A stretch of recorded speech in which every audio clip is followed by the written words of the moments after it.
അഭിനയത്തിനാണെങ്കിലും രജനീകാന്താണെങ്കിലും നമ്മളെ നാഗാർജുനാണെങ്കിലും സത്യരാജാണെങ്കിലും ഇവരെയും കുഴപ്പമില്ല. സൗബിനൊക്കെ അടിപൊളിയായിട്ട് ചെയ്തിട്ടുണ്ട്. കിട്ടിയ വേഷം അടിപൊളിയായിട്ട് സൗബിന് ഉൾപ്പെടെ ചെയ്തിട്ടുണ്ട്. എനിക്ക് ഏറ്റവും ഇഷ്ടപ്പെട്ട ഫസ്റ്റ് ഹാഫിന് ഞാൻ പറയുന്നത് ശ്രുതിഹാസൻ ഒരു രക്ഷയില്ല. അടിപൊളിയാണ് ശ്രുതിഹാസൻ.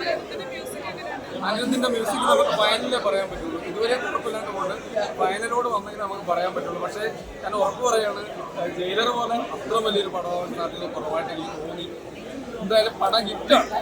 സാധാരണ രജനി പടമല്ല. ഇതൊരു ലോകേഷ് കനകരാജിന്റെ കുറേ സംഭവങ്ങൾ നമുക്കറിയാം. അദ്ദേഹത്തിന്റെ മികവെന്ന് പറഞ്ഞു കഴിഞ്ഞാൽ വളരെ വളരെ വലിയ സംഭവമാണ്. നമുക്ക് എന്തായാലും ഫൈനലിൽ നമുക്ക് പറയാൻ പറ്റില്ല. ഫസ്റ്റ് ഹാഫ് ഇതുവരെ കുഴപ്പമില്ല. പക്ഷേ ജയിലർ പോലെ അത്ര വലിയൊരു പവർഫുൾ സിനിമയാവാൻ സാധ്യത കുറവാണ്. എന്തായാലും കളക്ഷൻ റെക്കോർഡ് അനിരുദ്ധ് ഇതുവരെ കുഴപ്പമില്ല, അടിപൊളിയായിട്ട് വന്നിട്ടുണ്ട്. പക്ഷെ ഫൈനലിലാണ് നമുക്കത് പടത്തിന്റെ നമുക്ക് BGM-നെ കുറിച്ച് ആധികാരികമായി പറയാൻ പറ്റില്ല. ഫൈനലിലേ പറയാൻ പറ്റും. എന്തായാലും കുഴപ്പമില്ല, ഇതുവരെ അടിപൊളിയായിട്ടുണ്ട്. എല്ലാവരും നല്ല മികച്ച പ്രകടനം കാഴ്ചവെച്ചിട്ടുണ്ട്. ഞാൻ പറഞ്ഞില്ലേ, ഫൈനലാവട്ടെ, നമുക്ക് ക്ലൈമാക്സിൽ ഇപ്പോൾ പറയാം പടം എത്രത്തോളം പറ്റുന്നു. പക്ഷേ ജയിലർ പോലെ ആവാൻ സാധ്യത